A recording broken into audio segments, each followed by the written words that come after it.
My name is Elisa Woods, and I am the owner of Sift and Sprinkle Bakery.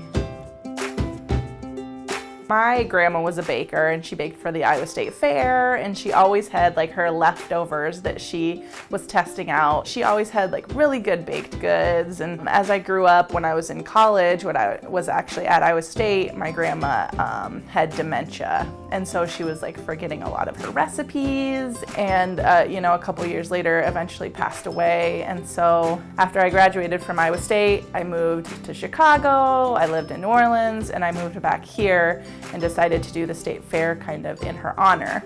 Won some blue ribbons my first year, and I was totally addicted. I was working at the Iowa Event Center during the pandemic, and everything shut down, and shortly after it shut down, I had a baby.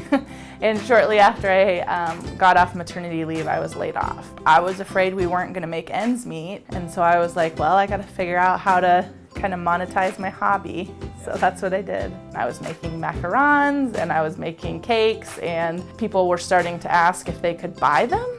And I was like, that's a crazy concept, but sure.